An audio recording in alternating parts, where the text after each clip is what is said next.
Hi everyone and welcome to Curiously Catholic, the Evangelion podcast, sharing in the mission to light a fire of Christ in the hearts of Catholics by sharing the truth of our faith in a compelling manner. In this episode, we're going to be picking the brains of Catholic enthusiasts to try and get to the bottom of how to live truly as a Catholic in contemporary times. My name is Dominic Malgeri and we're going to be talking to Helen Armstrong. If you haven't heard of Helen Armstrong, you're about to, because we're going to be talking about the Camino de Santiago, which is a pilgrimage across Spain. It starts from many different places, more popularly from France to the north of Spain, a place called Santiago. And we're going to be talking about that, and we're going to get into grips of what it was like going on that trek. So without further ado, Helen, how's it going, mate? Hi, my friend. Good. Yeah, so for all those listeners out there that are sitting on the edge of their seats, maybe their car seats, maybe at the edge of their sink doing the dishes whilst listening to this podcast, who is Helen Armstrong? Who are you? Where are you from? What do you do? And, most importantly, are you a cradle or a convert to Catholicism? Well, first of all, I'll see if I can remember all of those questions with my answer. Sorry, I had a coffee, so I'm going. You're buzzing. Who am I? It's a good question. I'm from Pukekohe. So if you don't know where Pukekohe is, type it into Google and be incredibly underwhelmed. But I love my little hometown and I'm pretty embedded in the community here because I am an early childhood teacher by trade. So I have been part of the upbringing of many children in the area, and that kind of naturally leads you to be, I guess, really part of the knitting of the community. So I love being able to walk down the street and bump into several people that I know and have stop and have a chat, that sort of thing. I am currently self-employed, so I work as an early childhood consultant to all sorts of ECU services around the country, and I also work with parents and families, and that's my own little business, and a big part of that is my own research and learning and growth as well. And I live in a tiny house. Just trying to think how else to describe myself. I live in a little tiny house, semi-rural, just out of Pukekohe. Absolutely love it. And I am a convert to the faith. Okay. Yeah. So what were you before you found the truth? Well, I was still me. Yeah. Yeah. Did you ascribe to any other sorts of beliefs, or were you Buddhist, or? No, I didn't. In fact, I would say if I was going to identify as kind of anything in terms of religion, I would have probably classified myself as an anti-Catholic. Oh, wow. Because I thought I knew. I thought I knew everything that there was to know, and that was enough for a pretty solid stance on the whole thing. I had a Catholic friend growing up in high school, and I always sort of looked at her family as just kind of living in this really ridiculous way, and I wasn't exactly reserved about that opinion. I look back with a bit of shame and despair over all of that, but we live and learn. So I was 19 when I came into the church. So kind of a strange age to do it, really, if you Well, I was if 22 you're thinking about. when I was 22. Yeah, well, and you're pretty strange too, so Well, you know. Well, that shows how close friends we are after, was it 8 years we've been knowing each other? Just call ourselves. Yeah, I think at this point in time you start referring to it as just a decade, I think. Oh, okay, cool. Well, within a decade. And so at 19, what was it that shook the earth and changed your mind from being someone that knew it all to all of a sudden being someone that might not know exactly what's going on? Yeah. Something supernatural. I think I would say I always had a spiritual sort of openness. If it wasn't, it was waiting to just be channeled in some direction, I think. And I was at an age where I was just starting to realize that the way I was living didn't actually feel good. the way that I thought it should. I had some great friends in high school, but also, the typical kind of scene of just drinking a lot and going out a lot. And I think it started to wear a bit thin. I had a few little kind of wake up moments where I just started seeing it for what it was. And I came into a friendship with somebody who was from a really strong Catholic family and was pretty consistent in inviting me to Mass. And I was pretty consistent in declining the invitation. And then eventually her grandmother invited me to a Mass. And when the grandmother invites you, you can't really say no. And That's this a tip Mass... for anyone out there. Yeah, to get your grandmas to ask people. This Mass was they were renewing their wedding vows, and it was at the Tyburn Monastery. And it's a beautiful place. If you're not familiar with it, it's kind of like another worldly place, really. And I walked into that little chapel, and God did something miraculous with my heart, because I walked in not wanting to be there and feeling pretty kind of annoyed that I had agreed to be there. I arrived late. I walked in. It was like 1,000 degrees in there. I remember trying to be really discreet about my entry, and then making a kneeler crash and clatter on the floor when I tried to join a pew. And just then, from that moment on, feeling completely and utterly out of place. And I watched at this part of the Mass, I watched people going up for communion, and I sit there in the pew and I see this happening, and I have this realization that there's something here that I don't have in my life that I need. And I call it a miracle because it truly, I mean, I had no idea what the belief about the Eucharist even was. I just hadn't even explored that, and I just knew I needed this. And so I promptly got up and left. And I went outside and I prayed my first ever prayer. I said, if you are real and if you really exist, I'll do whatever you want me to do, but please not the Catholic Church. Anything else. I hear that's a lot of in a lot of people's conversion stories. Like, I remember hearing about Scott Hans, and his wife was like, "Can't you just be like an Episcopal? Does it have to be Catholic?" Mm-hmm. So, like, because you had that attitude towards Catholics that they were like not just wrong, but like theologically, but they were wrong in more than one way. Yeah, and I don't know that it was even as deep as knowing or thinking that they were wrong theologically, because I didn't know any of the theology. I just looked at these kind of fundamentals and thought, no, thank you. Really, like, that's the depth that it went to. And I still felt that way even when I felt that shift in the heart. And so it felt even more of an intense dislike when I started panicking that, like, maybe this is what I'm being asked to do, and how horrifying would that be, and like, what would I tell people, and how would I just, like, the snowball in that in my mind was not a great image.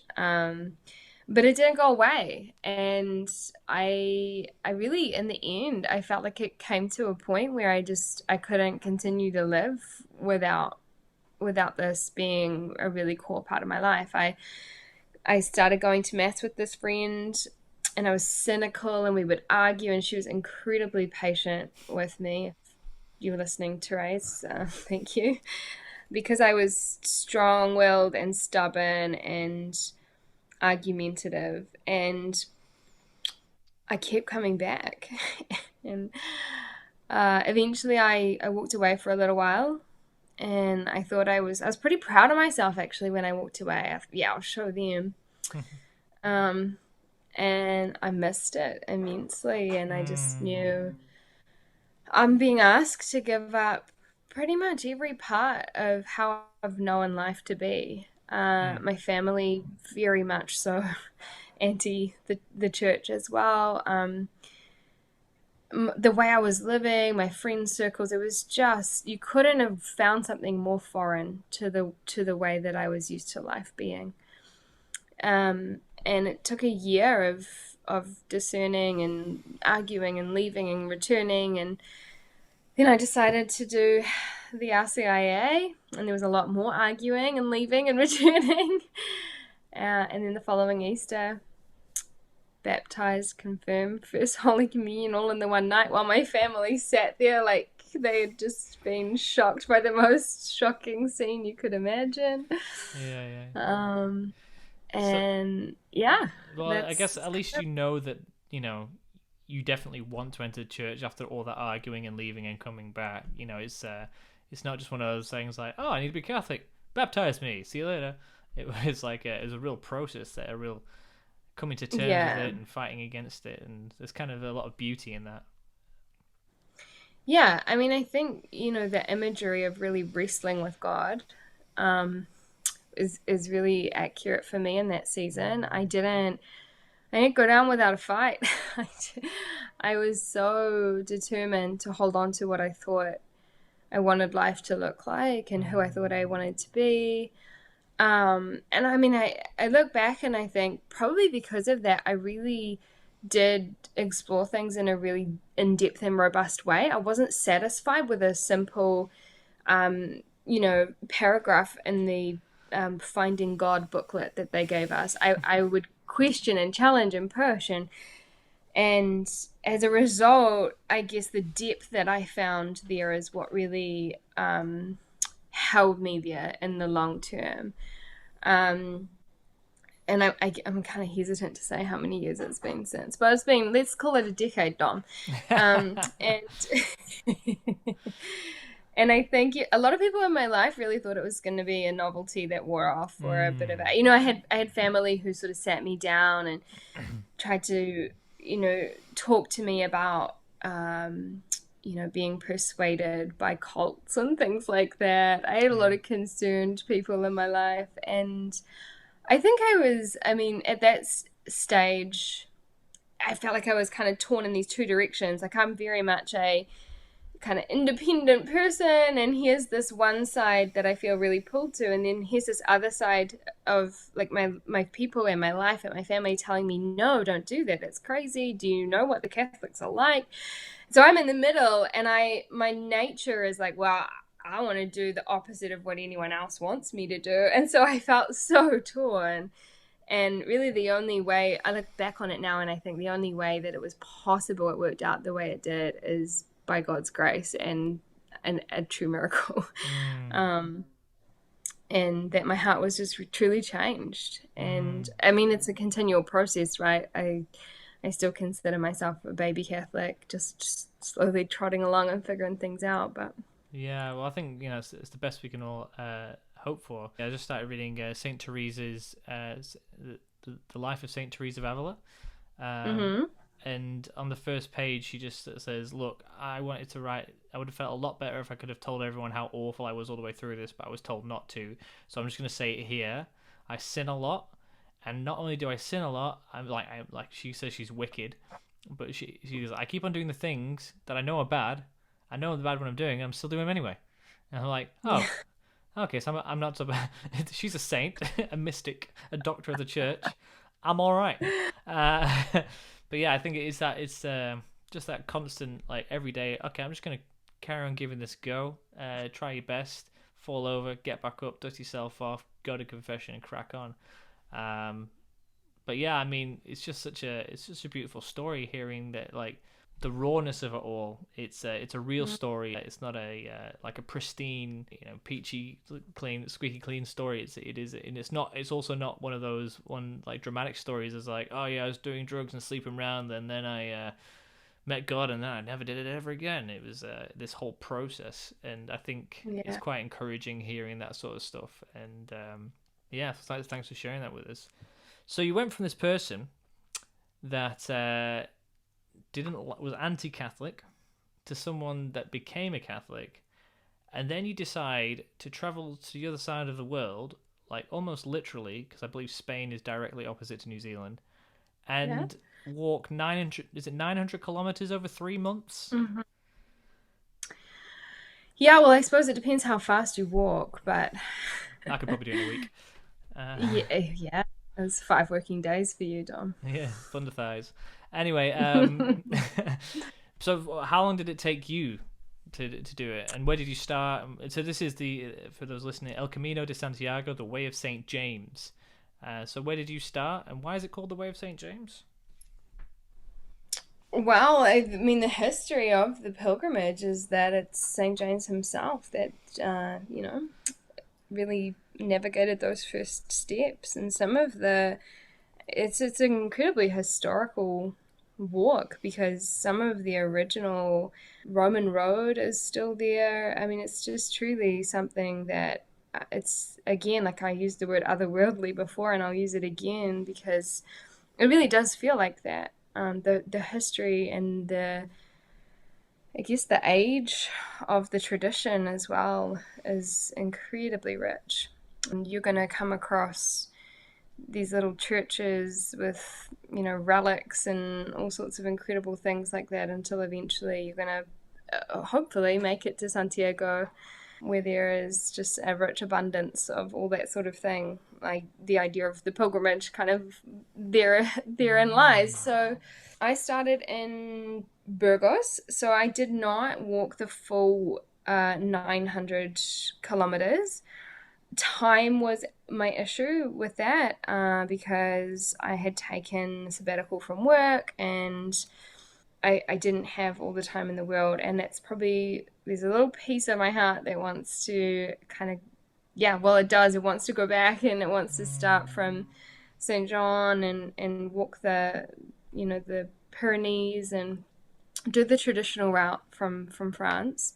But I did 600 kilometers in total. So I started in a little place called Burgos and I just kept on walking, and I added on a little to the end by walking from Santiago to Finisterre, which is they call it the edge of the world. And so when you're not quite done, when you get to Santiago, that's what you do. Oh wow! So how many kilometers was it from Burgos? Well, we did. I clocked 600 all up. Oh, okay, including So Finisterre. let's say 500 and something to Santiago, and then a few extra days of walking, 4 extra days of walking to Finisterre. Because my wife and I, before she was my wife, did the last 100 kilometers from a place called Sarria, I believe, and we walked from Sarria all the way to Santiago, and that took us about 6 days, and that was, yeah, I mean, because it was the last 100 kilometers, I feel like it was a lot more populated, but yeah, can you give us a bit more brief history, because you said like that you went on the traditional route. Is there more than one route, and how many do you know? Yeah, so there's there's many. The two more common would be the traditional route from Saint Jean Pied de Port in France through the Pyrenees Mountains and into Spain, and then the less common but still very traditional and a really richly historical route would be the Portuguese route. So I have a friend who I walked with. Well, actually, I say I have a friend who I walked with. A friend who I met whilst walking, who went back and did the Portuguese journey, and has said that it was a lot more intrepid because I think there's a really tourism centric aspect to the traditional route these days, especially, and I'll say with humility, that last 100 kilometers. I mean, we after having walked for, I want to say 3 weeks at that point, when we hit that final 100 kilometers, and you are, for want of a better word, you're just haggard, and you've got blisters on your blisters, and you've got injuries and all sorts of things, and I was plagued by bed bugs, and so there's just kind of all these layers of suffering that the Camino dishes you. And then you hit that 100 kilometer mark, 100 kilometers to go, and there's these people stepping off buses with shiny white shoes and freshly minted backpacks, and these bright, cheerful smiles, and they're all Buen Camino, and you just think, ah, man, is it Buen Camino? Kind of hate Camino right now, but yeah. So I think it depends on what you're looking for. I mean, people say that your Camino begins when you leave your front door. So I know somebody who, I asked him where he started walking from, and he referenced his hometown in France, but he ended up walking for, I think, about 3 months. So it depends who you are, where you're from, and how much you've got in the tank, I think. Yeah, I mean, because I think like the idea of pilgrimage is it's not necessarily a set walk, it's not a certain place, it's the journey. The place is a means by which to go on this journey to end up there. The significance helps that, but yeah, the pilgrimage is a real spiritual act, and I think we'll get into that a bit later because I think there's a lot we can pull out of this. In the last few episodes, people we've interviewed, we've been talking a lot about like this idea of a sacramental worldview, and that's kind of viewing the world through like God's eyes and seeing creation as a way of pointing towards God. But in that, we can also see our suffering as a way of engaging with God. And you had sounds of it, sufferings, by the measure. So what was it that made you decide to leave New Zealand, your comfortable life, and go for a walk? Was it just a spur of the moment thing? Was there a lot of discernment that went to this? How much? Why, Helen? Yeah, I would say it was while it was a spur of the moment thing, it wasn't, but it was a sudden and rapid decision. So I was nursing a pretty broken heart post a relation, well, actually, an engagement ending, and at the time, my experience of that was that my whole world had come crashing down, and my real response to that was to cling to Christ in a way that I'd never really had to before, in a way. I mean, and we should always be clinging to Christ for dear life, right? But in our comfort of the modern world we live in, I mean, I don't know about you or anyone listening, but I can go days without really feeling that I need to rely on the Lord.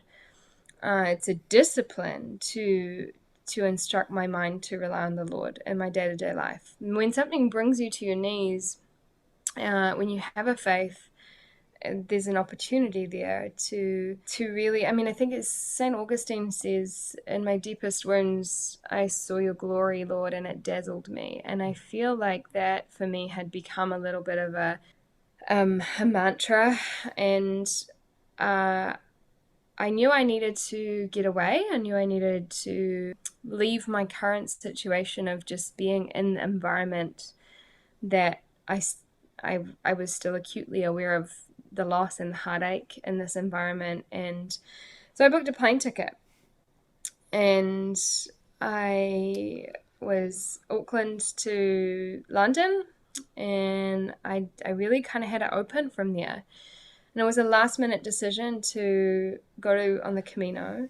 So much so, Dom, that people spend months planning a Camino. People, especially if you're going to do, any length, more than a kind of a week or so, and people train for it. And I mean, I say we because I met up with my cousin in the UK, and we walked together. We went to, is it TK Maxx? Is that? Great place. Dom knows. We went to TK Maxx the day before our flight left from London to Spain. And we bought ourselves these backpacks and raincoats, hats, and shoes. And can I just say, possibly the worst shop to do that from, but okay, carry on.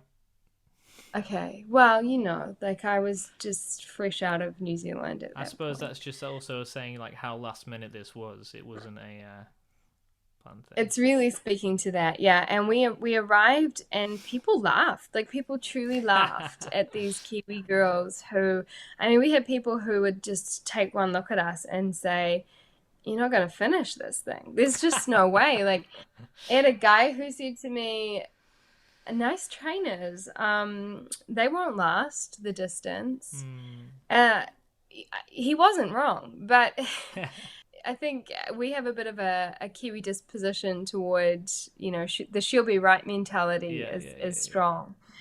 So off we went. And yeah. yeah, my catalyst really was to create some space for myself in a world that doesn't allow us to have space to feel our feelings, to really heal, to process, to spend time with Christ. And it's a really profound thing to, I think I probably got about a weekend and I realized everything else has been stripped away to the degree that I wake up in the morning and my only task for this day is to put on my pack and my shoes and walk until I arrive. Mm. And most days I didn't even have a destination. Most days we thought, yeah, we might land here. We'll see how the day rolls.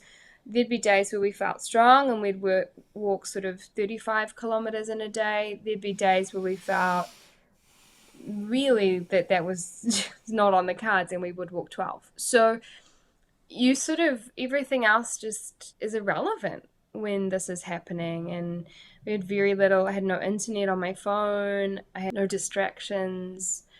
And while I went with my cousin, we actually walked together very little. I walked alone a lot. I met a lot of incredible people, but my focus was very interior at that point in time. I was not, I would call myself a fairly social and extroverted person, and at that time, you wouldn't have known me in that way. I was very much interior, very much um, having, I guess, a dialogue with Christ while I was putting one foot in front of the other.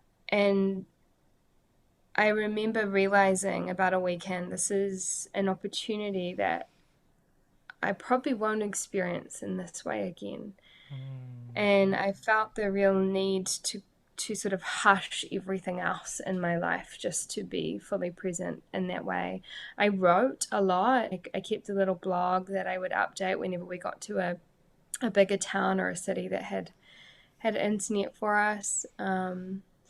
So I wrote my feelings, I wrote my prayers, I listened to God, I cried, I raged against God, I had tantrums, and I met people who are lifelong friends now. And I really see now, I look back and I see that I was called away from life as I knew it for a little while to really into the wilderness to kind of let everything come out in order for it to be healed.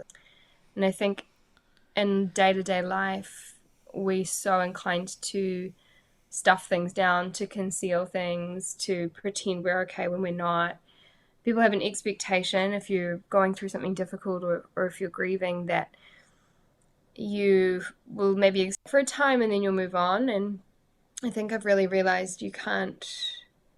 I mean, someone said, and I'm going to just say this, I don't know who it is who said this, but what lays concealed can't be healed. Mm. And the Camino for me was a real opportunity Mm. to, yeah, to really go through that process. I suppose it's just like a case of just facing yourself, because there's nothing else. It's just you and God, and He's the best mirror out there. And unfortunately, we don't always like what's looking back at us.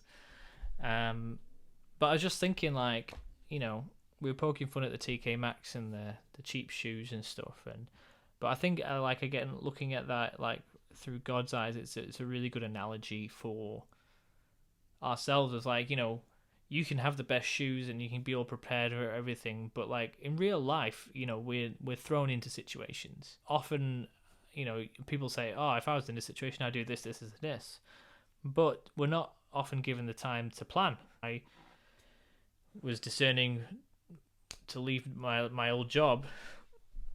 Next thing I know, it's okay, I'll do a degree. Next thing I know, I'm buying a house or having a baby. So you can't plan for that, because if you could, you wouldn't. And I think you plan it better. You do something different. And I think those shoes those shoes aren't gonna make it, but our bodies aren't made to make it. Our bodies are made to get us get us to the destination, but we'll be broken by the time we get there because the destination isn't an earthly one. It goes beyond the material, and I think there's a certain beauty in, what the people were saying to you is true, but it's like kind of prophetic almost. Like, you're not good enough. It's like, you're right, I'm not, and I'm not doing this on my own. I'm doing this with Jesus. Yeah. And You just reminded me of a prayer on my in my bathroom.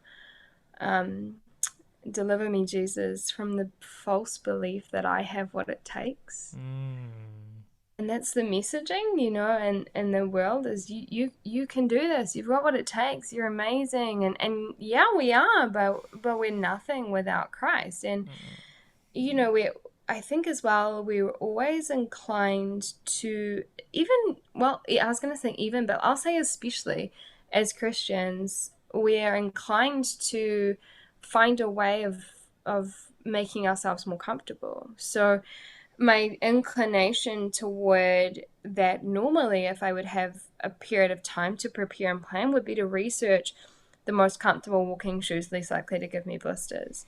And yet here's me ending up with like the most horrific blisters and just really being thrown into this situation where layer upon layer of suffering is what I experienced, and there's no amount of, I guess, like planning ahead that can ease that or minimize that. And I think you're right. Like in life, me working as hard as I can to make my life as comfortable as I can make it, when these things that are, going to come up, none of that actually matters or even helps us. And so it's a huge exercise in surrendering to where I am and finding a way to really incline my mind and my heart toward God, lean into the hard thing as an opportunity to our whole purpose, right? To become like the one I follow. I'm here to become like the one I follow. And yet I want to research every possible way to minimize blisters on my feet while I'm walking. Yeah. I don't know. Yeah. It's a tough one because, like, I guess it came through in your testimony. Is like the call to be a Catholic it's an insane one. It's like, why would anyone do that? But like, it's like because there's the one point of being Catholic. So what the Catholics have to do is go to mass, receive the Eucharist once a year, go to confession once a year. As long as you've done that, gone to Sunday mass every Sunday, you're a Catholic.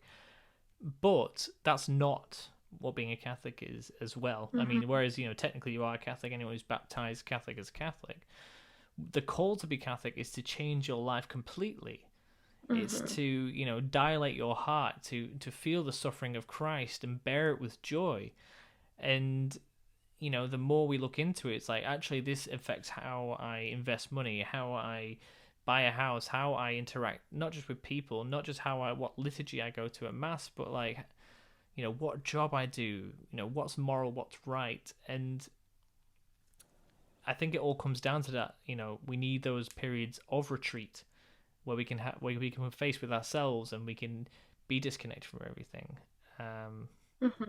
And you hear these stories about, like, I heard of a story of a Vietnamese couple that I think they were Vietnamese anyway, and they were under persecution for their faith, and they go to mass as much as they could, but they moved to America and everything got comfortable, and then eventually they lost the faith because everything became too comfortable. So yeah, I guess there's a fine line we need to battle with that on, like, our everyday, because obviously we can't do every day a Camino, but we need to somehow find a way to make it uncomfortable enough to keep the faith.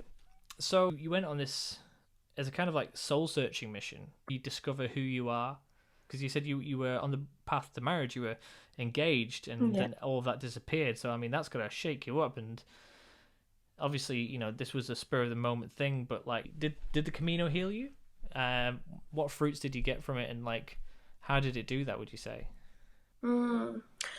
I think, when you say, people use the phrase like, I'm here for self-discovery or finding a new path, or it's a very common narrative on the Camino, because even if people are there out of, I wanted to do this always because I saw the Martin Sheen movie or whatever. You know, even if that's part of it, there is always going to be some kind of spiritual experience and kind of underpinning to it as well.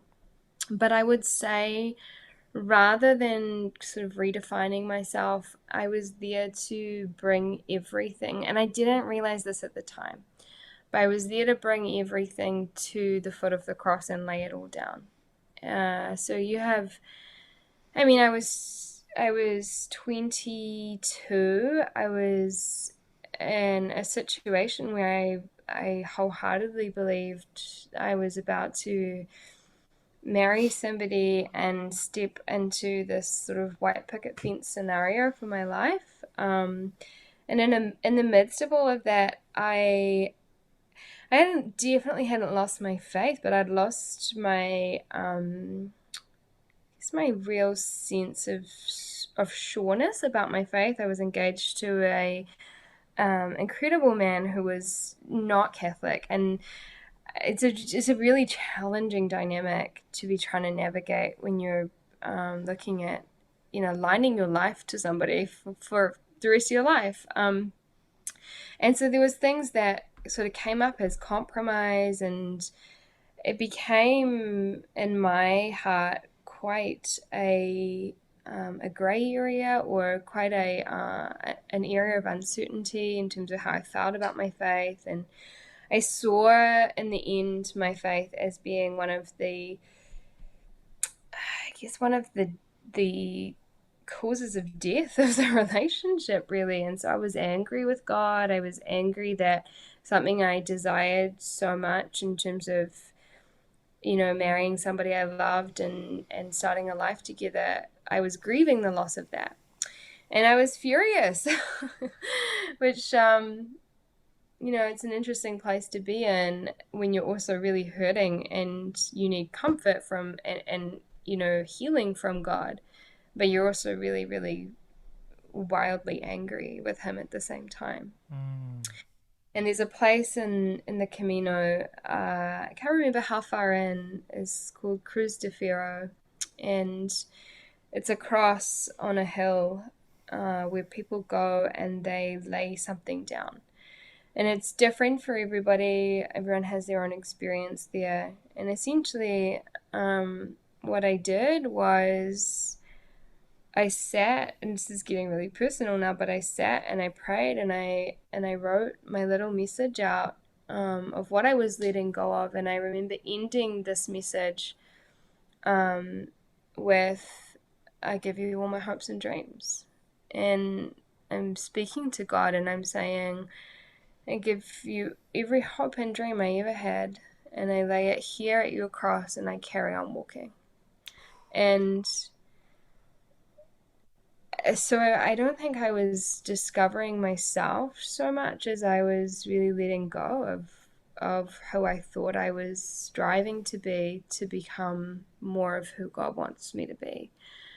And letting go of my ideals and my, you know, sometimes I think we pray as though it were a bit of a, God were a bit of a vending machine. You know, I want to put my prayer in this slot, and I'm asking for, you know, item A on row 3, and if the wrong thing comes out or it gets jammed up, then I'm going to bang on that machine. I'm going to get angry, and this isn't what I ordered. This isn't what I wanted it to look like. And how dare you not function the way I expect? And that's definitely the girl who left New Zealand. And there were many pivotal moments, but that in particular was probably one of my most profound in terms of realizing why I was there.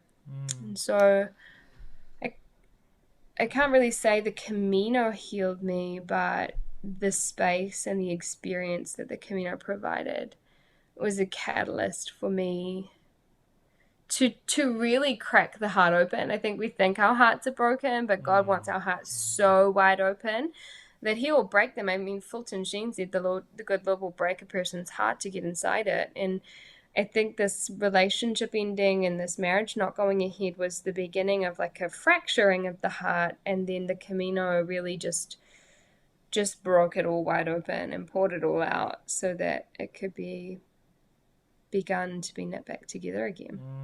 You're saying, the girl that, left all those hopes and dreams at the foot of that cross. Sounds very much like the same girl that was stood outside the chapel in Tyburn, and that's the person God created you to be. And I think there's something really beautiful in that, Helen. I think, it shows the gift of each individual, and in this case, the gift of who you are is like that strong will, that power that not everyone else has, but we see in you. You spoke about on the journey, you met people on the way, and I imagine you had many really cool experiences. Like what were some of the highlights? Tell us a bit about the people, and how did they and their stories maybe become a part of yours or lead you on the path that you needed to go on, not physically but spiritually.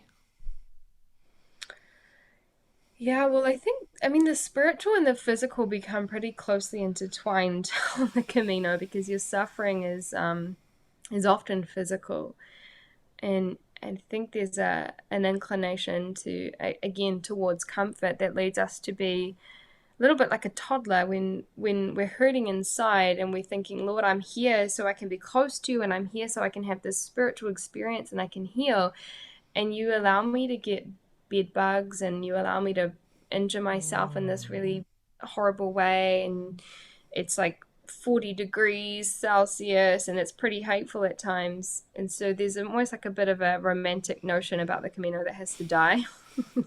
Someone said to me very early on, if you're not humble about the Camino will humble you. And that's probably like the most valid advice or sentiment that I could express. So you come and you're open, and even if you're not open, you will become open because you don't have a choice. I mean, people aren't there to talk about what you do for work or the weather. Like, that people are really there to have, my experience anyway, that you jump very quickly to hi, my name's Helen. From that place, you jump very quickly to, and here's what's going on in my heart. And it took me a little while, actually, post Camino, I'll say, to realize that, okay, that's not actually how the majority of people want to interact with a stranger. I remember being like on a tour of Europe after the Camino, and you'd sit in a bar and you'd sort of think, okay, like we just met, like, let's really get into this. Like, tell me about your, what's going on in your soul right now. And people are like, well, you're freaky. So that's the nature of the kind of interactions you're having in the Camino. And I mean, I walked with people who were walking because of devastating loss. I walked with people who were walking because they were in a stage of transition that was very common. I met people, my very, very dear friend, actually, Rolando, who is from Cuba initially and then from Montana, and was in Paris when he met a couple of girls who said, do you want to come and walk the Camino? And in his experience, the word Camino just meant walk. So he was like, yeah, I'll come for a walk. And that's how he started. He had no idea what he was getting himself in for. He started with a backpack that was over 20 kilograms. And so, because he had no idea what he was doing. So he ended up shipping stuff forward. Whereas our little TK Maxx backpacks were 7 kilograms in total. I think we had the lightest backpacks on that Camino. And so, I mean, there was his experience, which was very much like, well, I just showed up.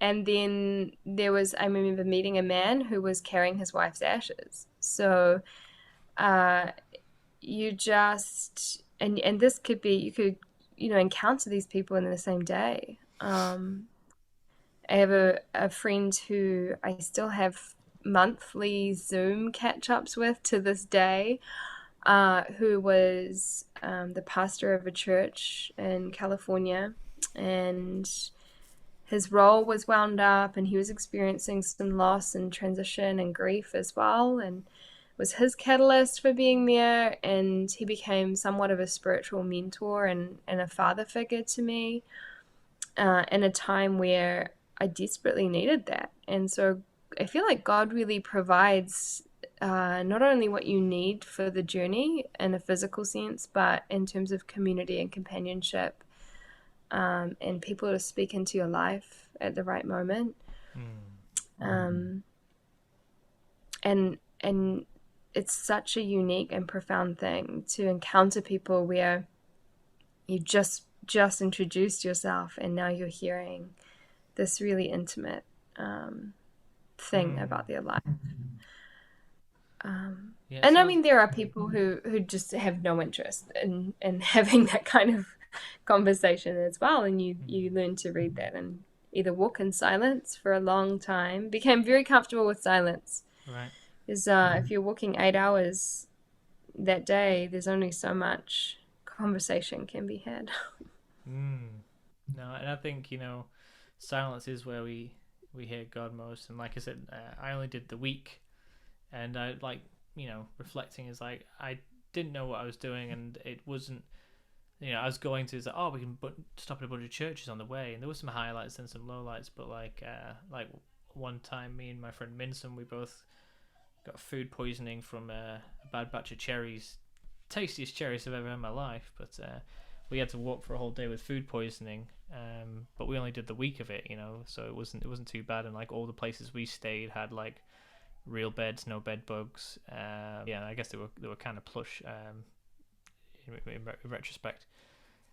But I was thinking when you're talking about like your 7 kg bag, and I was like, like in scriptures, Jesus was, when he sent out the apostles to go and preach the word, he's like, sandals, satchel, change of clothes, see you later. And so it's quite biblical what you were doing as well. But like as you were mentioning, is like there's a lot of silence, and like that can be, especially nowadays, it can be suffering for people to be in silence. I know, like even back when I was chaplain, 5 days a week, 9 to 5, in adoration I could only be silent for 15 minutes and then I'd have to do something. But like again, you experience it like deeper suffering, and like the physical manifests in the spiritual, manifests in the physical, like in blisters. But you then talk to us about the bedbug situation, because I can't imagine that was, yeah, you're having PTSD right now, are you? PTSD flashback. Yeah, I'm at 2 now. The layers of suffering. I actually just wanted, just before I do touch on what you just said about this stillness and silence, because there's something about work and movement that we are actually, I believe, designed for. So a lot of the time, if you look at a lot of scripture will reference Jesus teaching while they were doing other things, or whilst they were walking, or whilst they were on the road to somewhere, and having these conversations. And so there is something wired into us, I believe, that allows us to, when we are doing some simple task like just walking, that allows an interior freedom to flourish in us, where to sit still in silence is a whole nother discipline. So I think that that's part of what makes the Camino so unique and special, is that sort of that switch gets activated, I think. The bed bugs, I mean, I can't remember. I think we were maybe 2 weeks in, maybe less, but let's go with that. So we've still got a while ahead of us, maybe 3 more weeks to go in total. And it's so hot, and we are in this albergue. So the albergues are the accommodation where you sleep if you're fortunate enough to get a space. And this place was pretty packed. It was pretty run down, and we kind of knew that it was a pretty shabby one. I mean, some of them were very rustic and basic, in that you might just have a plastic mattress and a room full of bunk beds, and that was it. But this was different. It was a bit grubby, and I remember lying in bed, and I'm under. The bunks were 3 high, in a room full of bunk beds. It was like 40 degrees Celsius. I was lying there awake at about 2 a.m. and we had our alarms set for 5 a.m. so we could try and beat the heat while walking. So I hadn't been to sleep. It's 2 a.m. I had hurt my knee the day before that. I was walking along, happy, no issues, and I just felt this pop in my knee. And I had blown out I think it's the meniscus, and it was like a little golf ball on the side of my knee. So this was pretty painful, and I And that's had really 2 no weeks in. choice. Yeah, yeah. Gosh. And it was in the middle of that day's walking too, with no choice but to carry on because we were in the middle of nowhere. So the nature of where we started walking meant we walked pretty early on in our journey through a place called the Meseta, which they nicknamed the Soulless Desert. And it's hot, it's dry, it's very kind of continuous surroundings. So there's not a lot to sort of behold in the Meseta. And so I'd injured my knee. I'm lying in bed. I haven't been to sleep. I got to be up in a couple of hours to start walking. And I just can't get any comfort from the heat from my sore knee. Worrying about how it's going to go tomorrow walking on this knee. And I feel something just land on my chest. And out of a reflex, I just kind of hit my chest. And then I pull my hand back and my hand's covered in blood, and I realize that's not my blood. That's like this is a bug on me, and I'm like lying awake then googling what illnesses you can contract from bed bugs, and that was the beginning. And so fast forward 3 days, and these things are so diabolical that they will get into they're tiny when they just are little and new, and so they get into literally like the weave of your fabric on your clothing. They will embed themselves in there. So once you've got them, and the only option of really getting rid of them is by fire. And so 3 days later, I find myself so covered in bed bug bites that I'm just completely miserable. I remember getting out the shower and forcing my cousin to count the bites on my back, and I had over 150 bites just on my back.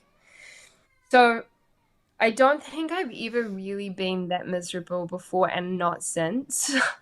And I was ready at that point to get on a bus and go. I remember crying on the bathroom floor and just saying, I just can't carry on like this. This is not, no one can carry on like this.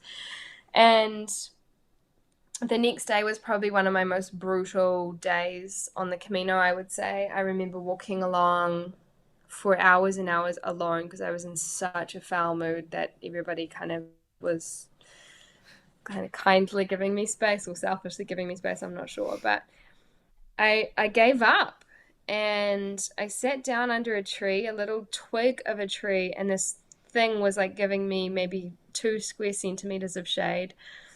And I cried and I shouted and I said to God, I'm done. I'm not going to walk one more step. I'm done. You brought me out here for no good reason. How much more can you expect me to suffer? There's no way. I won't get up. And spoiler alert, no one came for me. So I got up and I kept on walking. And I think, I don't know if you're familiar with the phrase poco a poco, little by little. So little by little, I carried on, and a few days later we made it into a bigger city where I was able to find pesticide. And I bought like every can that the pharmacia owned. I bought every can. And the lady said to me, when you go back, she said, wear a mask, wear gloves, spray all your belongings, and then leave them to dry, and then wash them thoroughly. Don't breathe anything in. Don't get it on your skin. I went out into the courtyard. I laid everything I owned out on the concrete, and I was just without any clothing on me. I stood and I sprayed the entire lot of clothing, shoes, everything I own, my backpack, my hair tie, I sprayed, and then I stood there and I sprayed my whole body. So I don't know what that will mean for me in years to come, but there was no way I was going to carry on with a single another bed bug in existence in my life. So I annihilated them that day, and after that, I was bed bug free. I mean, I was still plagued with the bites probably for the rest of the Camino, but no fresh ones after that. So there's a hot tip for you. Don't listen to the pharmacist. Just use that stuff all over. Don't listen to Helen, people. There's rules behind this.